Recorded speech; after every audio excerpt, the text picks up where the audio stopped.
Hey everybody, this is Carpo here again, and this is part 2 of my rant. And I'm getting into it, man. I'm feeling it today. These are things that have been really on the top of my mind, and I can't. Here's where I was going with this. We have this idea that everyone needs to be just like we are. That we need people to just do the same things we do, and everything will be just fine. And think the way we think. Those of us who have gotten past that and realized that each person has a place sometimes can go too far that way and say that everything that happens for a reason. Okay, let's take that for example.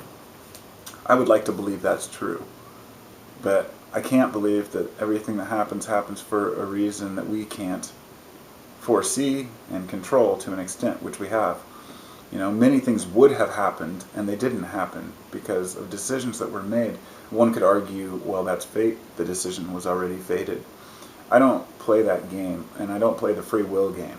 That's one philosophy that I will not even be interested in, because, at least not in this point, because I've listened to all the lectures on free will and determinism and understand this, like, these different approaches to whether we have free will or not.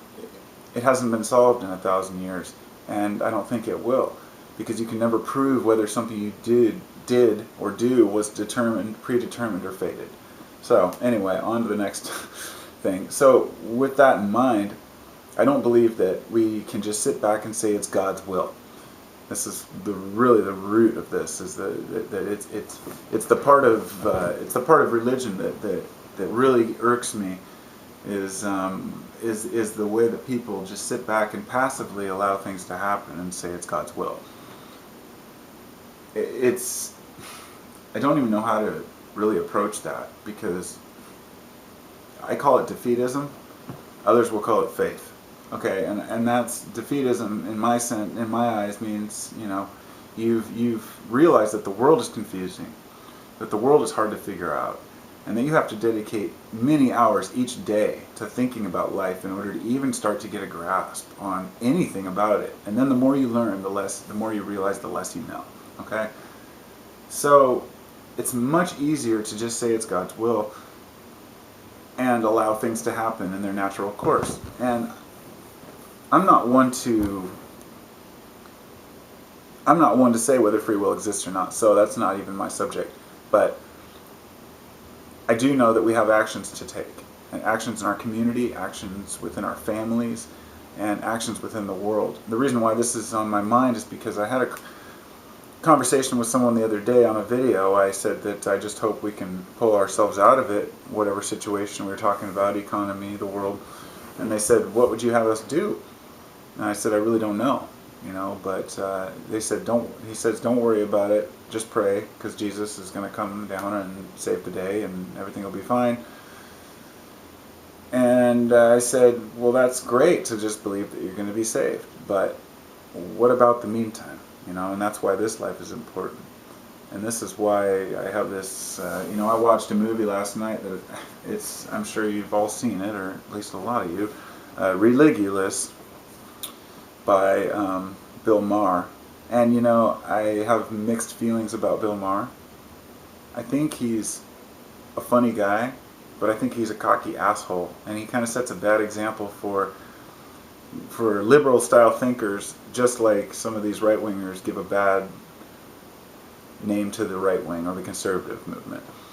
I'm not a Democrat, I'm not a liberal, I'm not a Republican, I'm not a conservative. I'm a human trying to find my way, and I refuse to be partisan.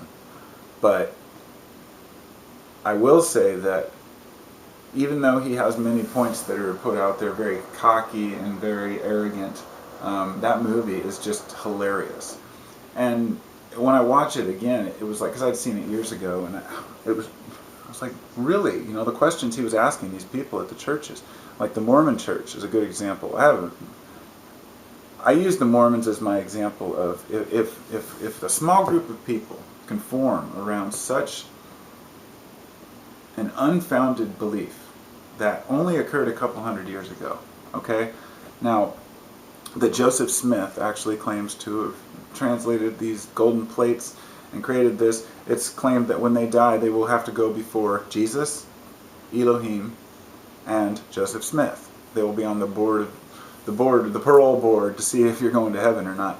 This whole thing is obviously concocted within this guy's mind, but look at how well it endured. Look at how many people still believe that so strongly. And now, with the information age available, there are kids who are 18, 20 years old who are totally convinced that Joseph Smith really is and was what he says he was, out of pure word of mouth from the man himself. Now, this is a major issue, because you have to realize this.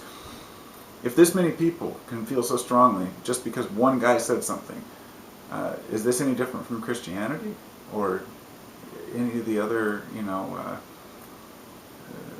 monotheistic, religions? In my eyes, Joseph Smith was just an arrogant bastard and wanted to make himself godlike, and wanted to get a group of people to, it's like a cult, and a lot of these religious groups are cults.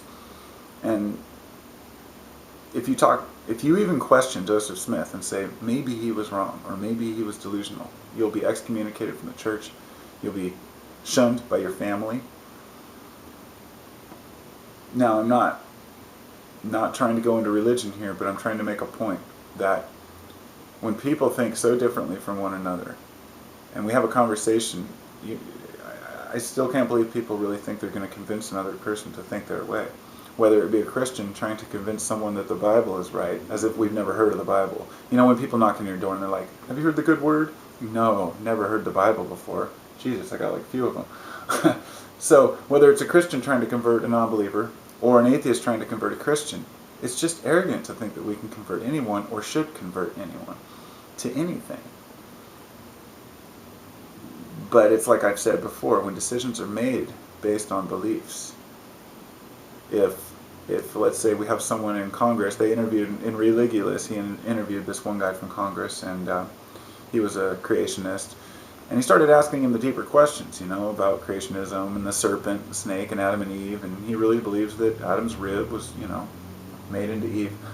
And when he started asking the guy detailed questions about his religion, as when he asked many people, they just didn't really know, and in the end they would just say, well, that's God's deal, that's beyond our comprehension. And I mean, how convenient it must be to think that way, but I guess I have a different view of what evidence, for truth really is. And I don't understand faith and how it ties into this, but this is a guy in Congress making decisions on our future based on the belief that Jesus is going to make everything okay. In other words, a lot of people get in and they say this is God's will. Because I'm in office, it must be God's will. So, to get to kind of the nuts and bolts, I guess, or what I've been wanting to talk about, let's make sure my time's good, is when I was saying the difference in people and the difference in interpretations. See, I've moved past trying to convince people that I'm right, or trying to convince them of anything, really. In fact, I find me trying to convince myself that I'm right more than anything, and then over the years I've given up on it and realized that I'm usually wrong, and I change my opinions a lot. And think about this. This is frowned upon in politics. It is frowned upon to change your mind. Now, people get attacked constantly for that. Now think about this. I saw this one politician that was, I can't remember who it was, and he was asked, they said, well, you used to believe this, but now you believe this. And his answer was something to the effect of, well, when I made my initial assessment, it was based on the evidence that I had, but new evidence has presented itself which showed me to be incorrect, so therefore now I haven't changed my mind. I mean, how honorable. There's nothing wrong with that. Some of the most famous people in history and most famous writers and philosophers have all gone through periods of their life. All of them. Hobbes, Nietzsche, all these different thinkers and people have gone through these ideas of, well, this is the way the world should be. No, this is the way. Some of them are very determined in one direction and then switch to totally different direction. Some of them are just kind of a little bit not sure. But to remember that it's okay for people to change their minds, it's almost honorable in certain situations, but not in politics. Never. We expect those people to know everything right away. And what it leads us to realize, or leads me to realize, is that people are just, we're just different from one another. That's all. I mean, that's it. It's that simple. And it's intended to be that way. We don't need to go to a socialist society where everyone's treated the same. So, I want to get to the heart of this, and this is what the whole thing was based up to, was classism and racism and all the different isms that we have and how we separate ourselves from one another. And I started thinking, if everyone, studied a little bit of philosophy, then they'd be better off. And that was my standpoint last year. And I started thinking about it. And I started thinking about, what is the purpose of philosophy? The purpose of philosophy is to gain wisdom, to gain knowledge in order to better the world around you. That's the way I see it. To better your life and your world. So a little bit's great. But isn't the ultimate goal of thinking and reasoning to make a better, more comfortable life for the whole world and everyone to live in? And if that's the case, don't we want to leave it up to certain thinkers to think about the stuff that needs to be thought about so the rest of us can go on and enjoy the life that we're living? In other words, not every person needs to spend their whole life thinking, but there are some who do. I'm one of those people. I think a lot. And that's why I share my thoughts. It's because I feel like there are people out there who don't have the time or the desire to think about these things. So maybe I can share information that I've thought about with them, and they can share thoughts back about their life and what's important to them. It's crazy. We each have a part to play, is what I'm saying. We each have a little niche that we fit into. And they're not all the same niches. Everything's a little bit different. Everybody's life's a little bit different. So I'm going to come back. Unfortunately, I'm running out of time, so I'm going to have to do the part 3 to finish this one up. Boop, boop.